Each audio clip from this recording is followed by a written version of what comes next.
Hello বন্ধুরা, আজকের টপিকটি হলো আমরা কি শুধু কাজ করার জন্য বাঁচি? আমরা ছোট থেকে একটা জিনিস শিখে এসেছি, ভালো করে পড়াশোনা করো, তারপর একটা ভালো জব পাও, আর তাতেই জীবন সেট হয়ে যাবে। ধীরে ধীরে এই ধারণাটা আমাদের মাথায় এতটাই ঢুকে যায় যে আমরা ভাবতেই পারি না কাজের বাইরে আর কোনো জীবন থাকতে পারে। সকালে ঘুম থেকে উঠে কাজের চিন্তা, সারাদিন কাজ করে চাপ, ডেডলাইন, টেনশন, রাতে বাড়ি ফেরা, ক্লান্ত শরীর আর খালি মাথা। এরপর আবার পরের দিন একই সাইকেল।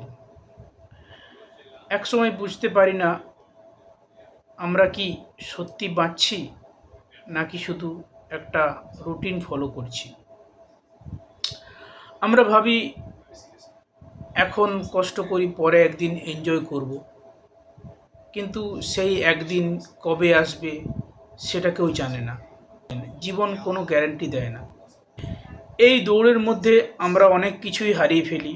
ফ্যামিলির সাথে সময় কাটানো, বন্ধুদের সাথে হাসি, নিজের সাথে একটু শান্তিতে বসে থাকা, সব কিছু ধীরে ধীরে দূরে সরে যায়। সবচেয়ে খারাপ ব্যাপার হলো আমরা নিজের সাথেও কানেকশন হারিয়ে ফেলি। আমরা কি ভালোবাসি, কি করতে ভালো লাগে সেটা ভুলে যাই। লাইফটা তখন শুধু রেসপন্সিবিলিটি আর প্রেশারে ভরে যায়।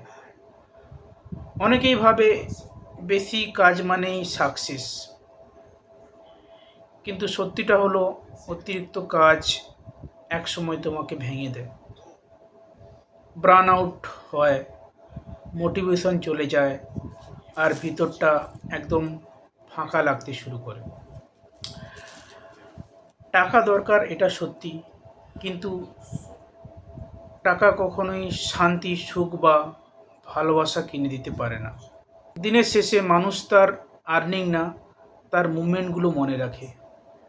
ভাবো তো, শেষ কবে তুমি ফ্যামিলির সাথে বসে মন খুলে কথা বলেছো?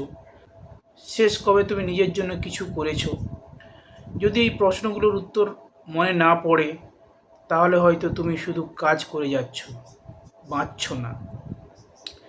জীবন খুব ছোট আর খুব অনিশ্চিত, তাই শুধু ফিউচারের জন্য বাঁচতে গিয়ে প্রেজেন্টটা নষ্ট করা ঠিক না। কাজ করো, অবশ্যই করো, কিন্তু সেই কাজ যেন তোমার পুরো জীবনটা গ্রাস করে না ফেলে। কারণ সত্যিকারের সাকসেস তখনই যখন তোমার কাছে টাকা আছে, কিন্তু তার থেকেও বেশি আছে সময়, শান্তি আর নিজের মানুষগুলো। শেষে একটাই প্রশ্নই থেকে যায়, তুমি কি শুধু কাজ করার জন্য বাঁচছো নাকি সত্যিই বাঁচছো? তো আমি এখানে একটা কোশ্চেন বলে ভিডিওটা এখানেই শেষ করতে চাই। ভিডিওটি কেমন লাগলো সবাই জানাবেন, এবং আবার চ্যানেলটিকে লাইক, কমেন্ট এবং সাবস্ক্রাইব করে দেবেন। Thank you.